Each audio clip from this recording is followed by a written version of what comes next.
What's going on, guys? It's Aiden with Upper James Toyota, and today I've got a pretty cool Tacoma. This is a 2025 TRD Sport Plus with the 6-speed manual. We're taking a closer peek just to see exactly what this truck has to offer, so stay tuned and let's check it out.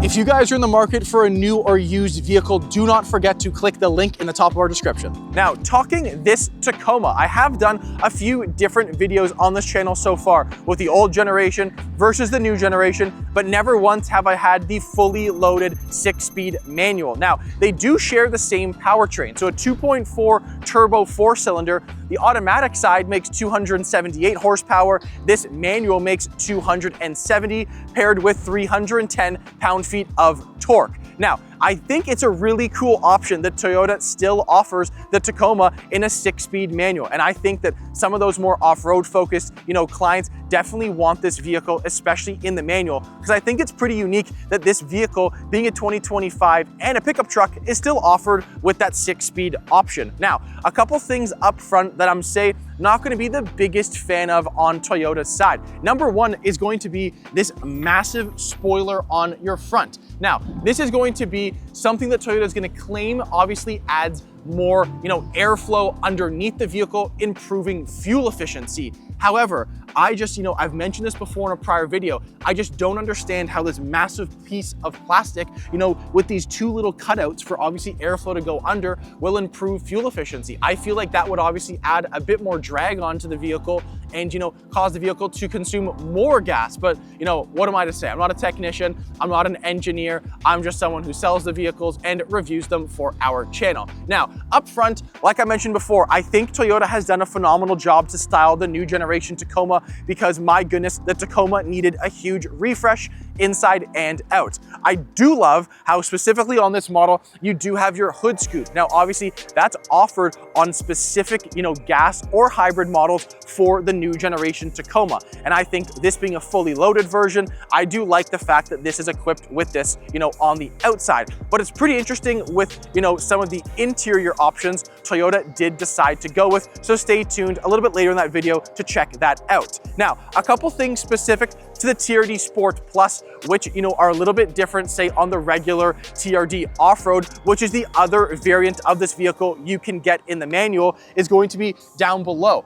On this vehicle, you do not get Bilstein shocks. You have to go to the TRD off-road for that. So it's interesting that kind of given two different avenues for clientele to go. If you really want to go off-road, then the off-road is definitely going to be becoming more equipped for you. If you want that more, this vehicle could definitely still go off-road, but if you want that, customization of not needing to put shocks or tires or rims on your vehicle, maybe the off-road's more suited to you. I think that what this package offers is pretty unique from Toyota, and definitely something I may consider for, a next vehicle down the line if I ever needed a manual Tacoma. Now, a couple things to note, which are gonna, distinguish the TRD off-road versus the TRD Sport Plus. Number one, the off-road has smaller wheels. You get 17-inch on that vehicle, 18s on this one here in front of me. Bilstein shocks on the off-road, which is big, with a rear locking diff, which you do not get on the Sport Plus. So interesting kind of what Toyota has decided to do on that front.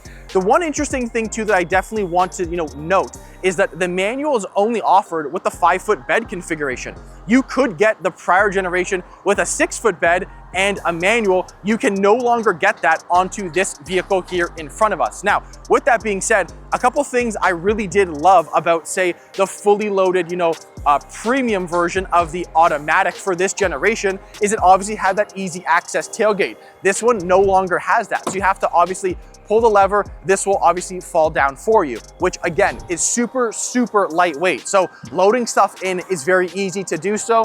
And with this bed being composite, this can definitely, handle stuff being thrown in there and, having a lot of stuff in there to not, worry about ever damaging it because it is such a strong material. Now, I love the fact that Toyota uses a lot of small little things on the insides of the beds of the truck, which they started with the Tundra. Now, I love the fact they kept the idea of putting a 2x4 piece here a 2x4 piece here to obviously then kind of give you a level in case you're ever loading stuff into the back of one of these vehicles, whether that's, drywall, plywood, whatever you wanted. It's pretty cool to obviously have that, different use of, say, a little shelf on the inside of the bed for your Tacoma, because obviously having a pickup truck, you are going to primarily be using the bed. A lot of people don't have a vehicle and never use the bed. That's just obviously what you're getting yourself into when buying, a pickup truck, or in this case, a smaller pickup truck. So if you're in the need for, say, not something fully, a massive size for a vehicle, and, especially for a truck, just because of, how big they are on our roads, a Tacoma or something a little bit smaller like this could definitely be a pretty cool fit for you for your next vehicle. All right, guys, taking a closer peek onto the inside of this Tacoma. Now, it's pretty interesting being on the inside of one of these vehicles. You would look at the screens, your displays, stuff down here for your 2 front passengers on this vehicle, obviously one being your driver. I would actually think in my head, this is not the vehicle that I'm currently sitting in for a few reasons. Typically, Toyota, when it comes to a fully loaded vehicle, like they did for the automatic version, they gave you a few, standalone features that specific trim level had that, say, others didn't have. For example, if you had the large 14-inch screen, or the JBL sound system, or, both a power passenger and driver side seat, leather, small stuff like that, you would think that obviously that is, fully loaded, and typically that is what Toyota does for their fully loaded vehicles. However, in this one, this is the most fully loaded you can get for a manual vehicle, and it definitely has a few different features that Toyota decided not to add on to this vehicle. Number one is going to be these seats. I'm not a huge fan of this mixed black with leather cloth seats. Now, yes, are they comfortable? Absolutely. Now, it's really interesting for the premium model on the automatic side, they give you, leather and the big screen. But it's really odd how in this one, they give you cloth, regular standard screen, but both power driver side and passenger seats.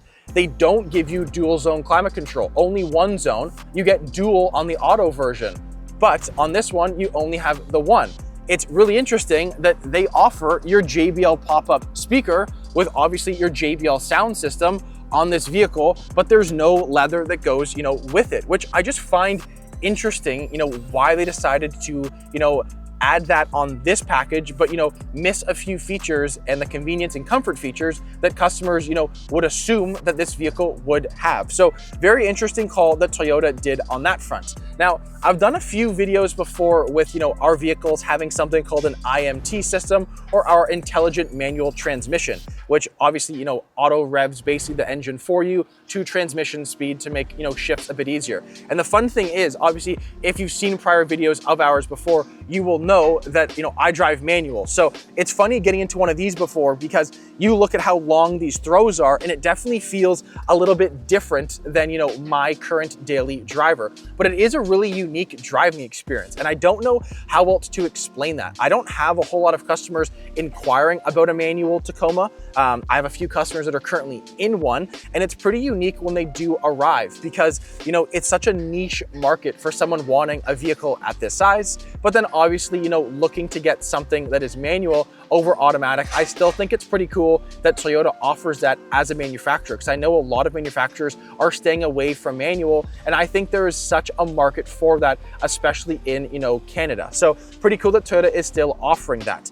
I definitely think that being on the inside of this, I don't have any complaints necessarily. I don't think it's lacking anything. I just think for the price tag of what you're getting in one of these versus, say, going the automatic version and getting this exact sport version, but the premium, I think I would go for that. Even though as much as I love driving manual, it's not enough to convince me to stick with, these features that I'm missing from my automatic version. If you guys have one or you're in the market for one, leave a comment down below. I want to see what consumers actually think about Toyota's, call to not include some of these great features on the premium version into this fully loaded manual version. Alrighty guys, to wrap things up on this Tacoma, we're gonna be going over a few key numbers. Firstly is definitely going to be fuel consumption. Now, even though the old Tacomas had that V6 and now we're into the turbo 4-cylinder, one of these bad boys isn't the greatest on gas still. You would imagine with a smaller engine, you'd be somewhere in, say, the 9s or even a 10 number.